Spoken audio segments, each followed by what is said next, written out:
You think emotional control makes you strong. That's why you're burnt out, resentful, invisible to your own relationship. I'm telling you now, emotional control isn't strength. It's what men do when they're scared of being seen. You're suppressing way too much. By the end of this, you will know the difference. And why your version is killing your leadership, your peace, and her desire for you. You see, emotional control is what every guru will tell you. Don't feel your emotions, lead with your logic. But I'm telling you now, all that is control. In fact, micromanagement.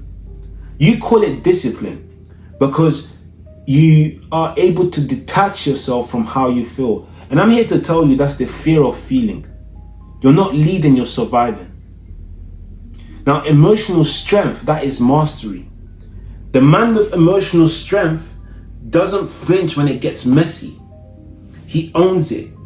He feels it. He still moves. And most importantly, that's what she respects. And that's what men follow. You're not calm, you're numb. And you know it.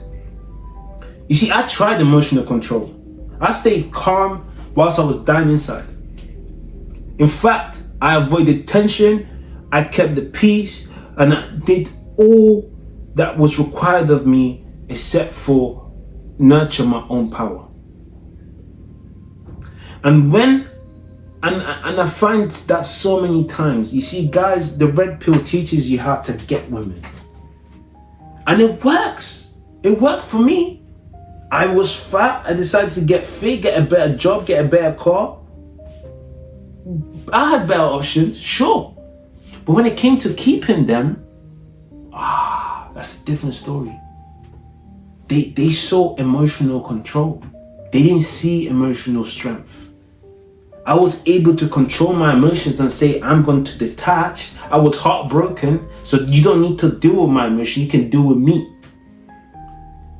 I have watched so many good women walk away for the simple fact that I did not know how to sustain my relationship. And I'm telling you now, the moment I got a handle on emotional strength was the moment I found my wife. We got married and we live in a peaceful relationship where she doesn't only feel safe, but I do too.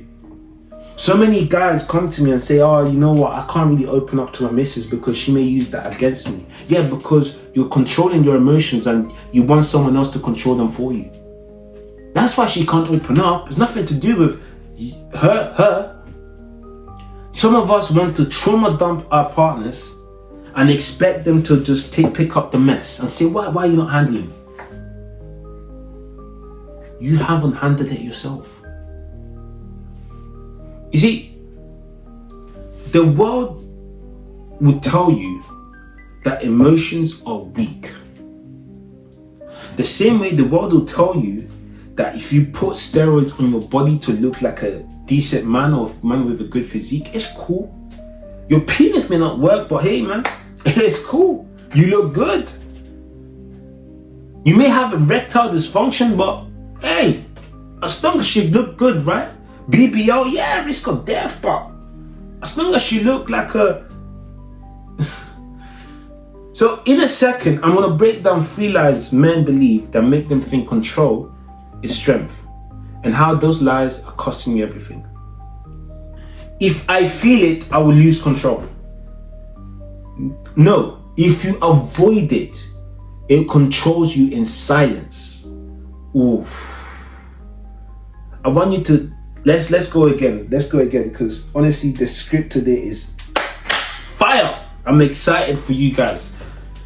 If I feel it, I will lose control. That's what we tell ourselves. That if I feel these emotions, if I acknowledge that these emotions are here, although they're very existent and I can feel them already, if I speak on them, I'll lose control. And I'm here to tell you, if you avoid them, they will control you harder. They will roam free. They're like, woo! Time to play around with this, walad. If I stay calm, I win. Calm doesn't equal strength.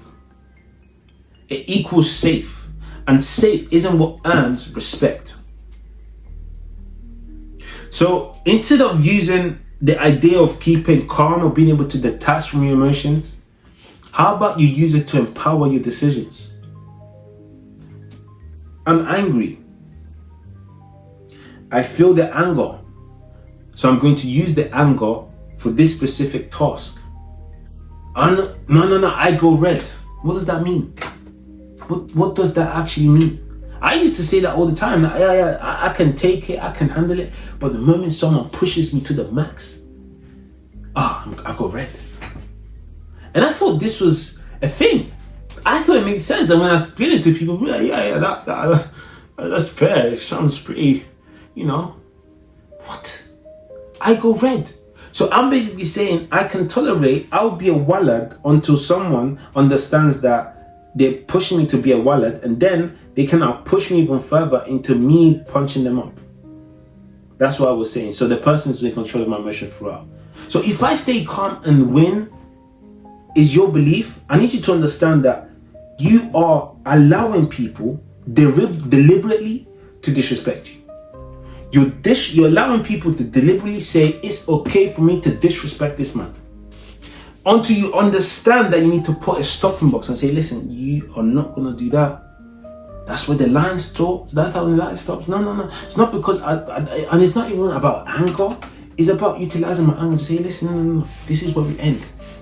I'm not angry, but I feel that what you're doing is very disrespectful and we're going to draw the line. If I just focus on logic, I'll lead better. Logic without presence is dead. When she doesn't feel you, the world doesn't feel you, and you will feel invisible. How many times has your logic got you through an argument? And then you have to explain yourself every single time because it's not getting through to her. And you think she's the problem. But I'm here to tell you, she didn't feel your answer.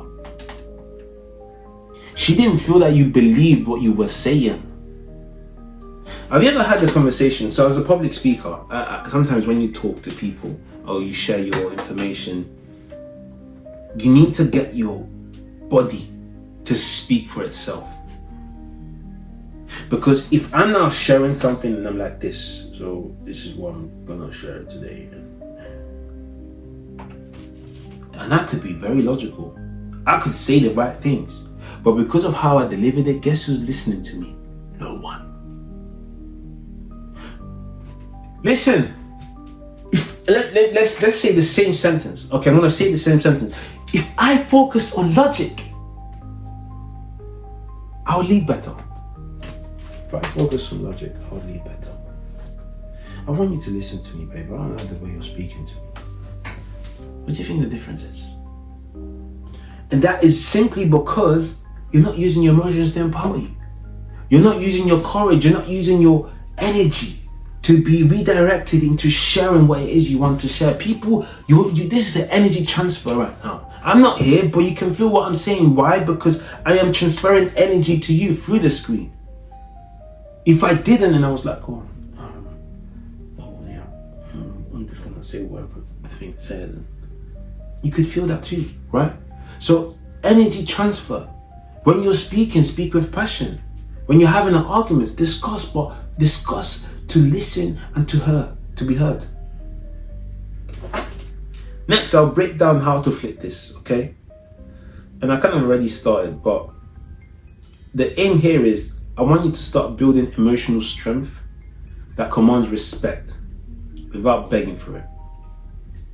Now, presence over performance. I always say this one, but emotional strength is staying present in the tension without flinching or fleeing. That's a disagreement. You're having a disagreement with your woman. Don't you walk away from me. She gets in your face and you stare her down in the face. And it's almost like you're daring her to touch you. And if you haven't made your boundaries clear before that, she will. But if you haven't, or you have, she won't. She will see a man that's ready to face the storm, hands up. No fear missing, no nothing. He's in fact serene. He's at peace in the storm. The only reason why I've never received disrespect personally is because of the boundaries I've set. I had protected myself from disrespect. And until you understand that disrespect is something that you tolerate, you're gonna carry on playing the victim card and saying, "Oh, how dare she help," all this stuff. You allow that to happen. It's the small stuff. At the small stuff, I say, listen, you're offline, offside, ref, bring it back. So boundaries over suppression. Strong men don't need to bury emotion. They channel it, and channel it into positive energy that can be reused. In the meantime, they set lines and they enforce it without noise. You want to know why my arguments with most people I've had that we're always healthy? It's because I said it from the start. I'm not going to raise my voice. The moment you raise your voice, the conversation is done. If you speak, I'm going to listen. If I speak, I want you to hear me out. Those were it stands for any sort of conflict. And if they say, "Oh, but what if they talk over you?" I want to engage. The rules and the boundaries were set. You talk over me, we have nothing to discuss. You can talk, but the conversation is done. I am not going to raise my voice or speak at you. No. We're going to have a conversation. And that is part of setting the standard. Number 3, lead yourself first. A man that no one feels isn't leading. He's hiding. The truth of the matter is you cannot call yourself or call anyone, no one else can call you a leader until you call yourself a leader. But you don't just call yourself a leader, you own the leadership role because of how you act, because of the things you say and do. Without the leadership, "Oh, I'm a leader." No. If you're a leader and you can't commit to your word, what kind of leader are you?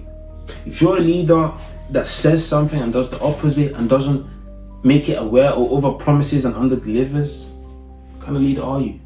So you got to ask yourself, what type of leader do you want to be? Because that's the reflection or sign of how much respect you're going to gain from it. You're not respected because you're controlled. You're respected because you're felt. So you can be pretending control is strength, or you can build the emotional power that leads without performing. Now, if you're interested in learning how to do that, drop me a message. I help men just like you reach that specific goal so that they can lead but build desire or simply walk away with self-respect. But either or, it's a win-win. Why? Because not only you get to understand how to move with dynamics, you get to understand in today's world how to navigate and carrying yourself, confidence skills from a public speaker who has spoken in front of thousands of stages, right? So, if this sounds that helpful to you, please drop me a message and I'll see you in the next video. Really hope this has helped you. Peace.